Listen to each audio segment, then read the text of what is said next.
আসসালামু আলাইকুম। এটা হচ্ছে কামিনী রায়ের বাড়ি। যদিও এই যে বিল্ডিংটা দেখা যাচ্ছে, এটা কামিনী রায়ের নয়। কারণ এটা এর বড় দাদা কিনে নিয়েছিল আরো প্রায় ৭০ বছর আগে। যার জন্য এখন এটা বিল্ডিংটা কামিনী রায়ের যে মূল বিল্ডিং ছিল সেটা ভেঙে এরা নিজেরা করেছে যেহেতু এদের নিজেদের বাড়ি এখন।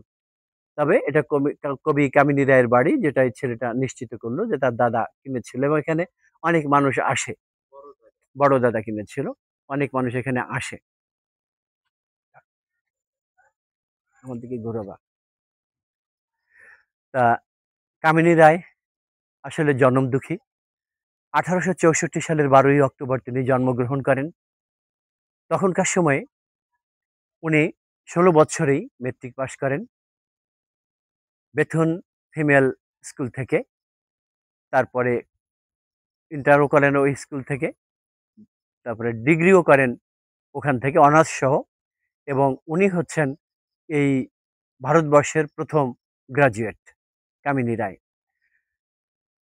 ওই সময় অল্প বয়সে মেয়েদের বিয়ে হতো। কিন্তু উনার বিয়ে হয়েছিল অনেক বেশি বয়সে। অর্থাৎ ৩০ বছর বয়সে ১৮৯৪ সালে। উনার স্বামী সিভিলিয়ান কেদার রায় উনার কবিতা পড়ে বিমোহিত হয়ে কামিনী রায়কে বিয়ে করেন। তার একটা সন্তান হয়। দুঃখের বিষয় সেই সন্তানটা মাত্র ৬ বছর বয়সে, অল্প বয়সেই ১৯০০ সালে মারা যায়। তার কিছুদিন পরে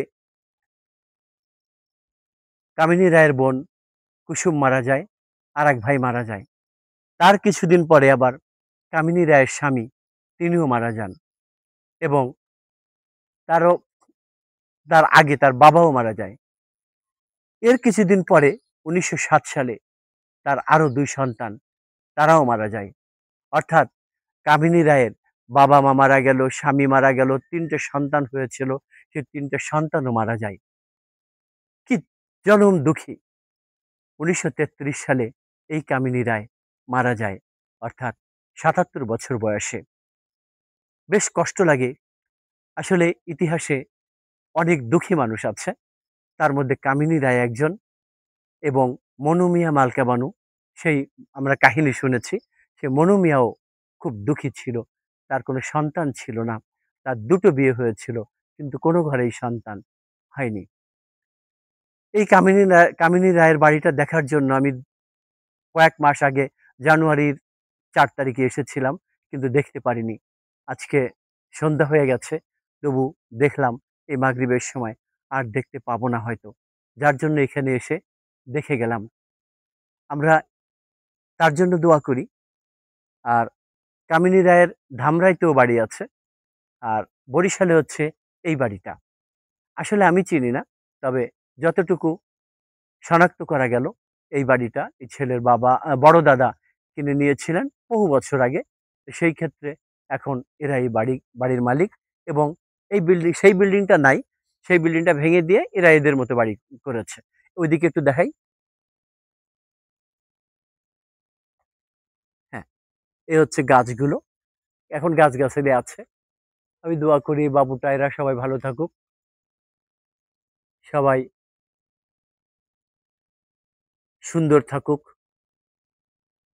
সত্যি এটা কামিনী রায়ের বাড়ি কিনা আমি জানি না।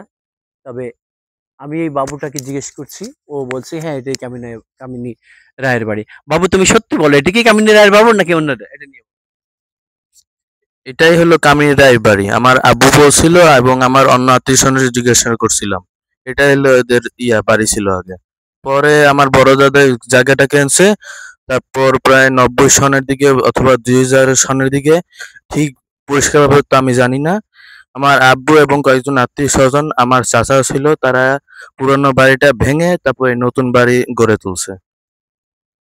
এই পাশে যাও একটু আপু। হ্যাঁ, এই যে এই বাড়িটাই, তাই তো? এই বাড়িটাই। এটা তোমরা পরে ভেঙে তোমরা তৈরি করেছো। হুম, হুম। আর এটাই এই বাড়িটা কামিনী রায়েরই ছিল। ছিল। কিন্তু শুধু বিল্ডিংটা ভেঙে তোমরা করেছো। হ্যাঁ, হ্যাঁ। বেশ এখানে ভালো। আমার দাদারও কিছু পুরানো ঘর ছিল, কিন্তু এগুলো এখন আর নাই। জঙ্গলের সাথে এক হয়ে গেছে। এই হ্যাঁ, বনের সাথে কি বলি, জঙ্গল না। এখানে কিছু পুরানো দেওয়াল আছে। এখানে অনেকগুলা ঘর ছিল।